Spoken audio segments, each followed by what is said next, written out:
Hello Philippines! Isang malawakang kaway-kaway na naman mga baby ko. Hanap mo ba ay affordable staycation, relaxing ambience kung saan makakapagpahinga ka at makakalimutan mo siya? Char! Dati pinapangarap ko lang talaga siya. Pero eto na yon mga baby ko. This is the day that the Lord has made.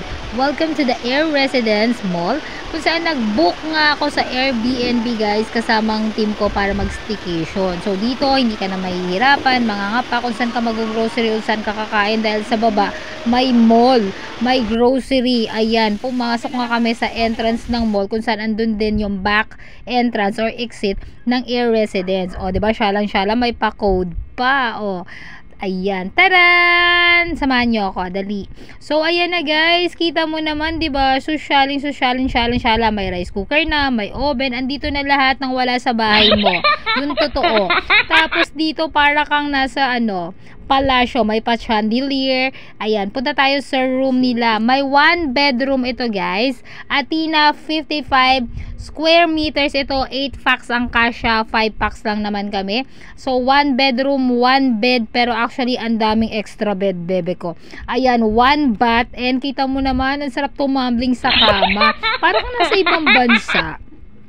Mag-explore naman tayo sa kanilang bathroom. May towel, tissue, toothbrush, toothpaste, at meron na rin shampoo and bath soap. May shower na din. And ayan, may mga extra pillows, kumot, at meron na rin mga extra bed. Kaya naman kahit saan ka gumulong-gulong, kahit saan ka maglatag, pwedeng-pwede mga bebe ko. So, let's go to the sala.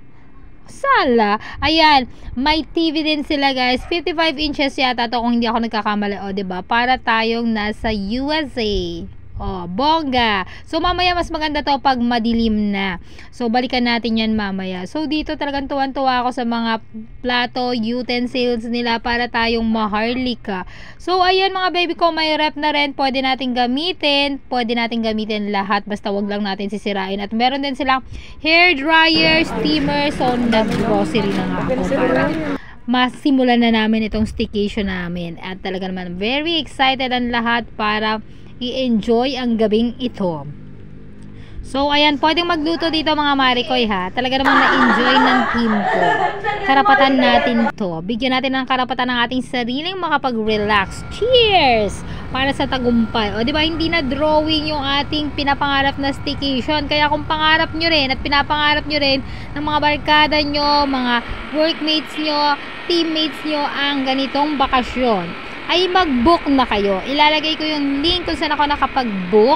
Ang host nito guys ay si Miss Francis guys, na talaga namang napakabait, talagang inassist kami. Ang sarap ng tulog naming lahat. Kaya naman kinabukasan full of energy talaga kami. Kita nyo naman. O diba, nagising ang katawan lupa namin. Na talaga namang deserve namin ang staycation na ito. So, cheers! Para sa magandang umaga at eto na, excited na rin kaming lumangoy at mag-two-piece. Ayan. So, for the, na tayo ha, pictorial na tayo. Dahil hindi naman tayo araw-araw nag-two-piece dahil madalas nasa taping, nasa office. Kaya samantalahin na natin to mga bebe ko. So, ayan, for the swimming tayo, kailangan din to ng katawan natin para magkaroon tayo ng peace of mind. Ayan, ma-enjoy natin. Ay, ito mga baby ko, bago tayo magpaalam, manood kayo ng regular show ko sa GMA7 sa Cayetano in Action with Boy Abunda. Love you all!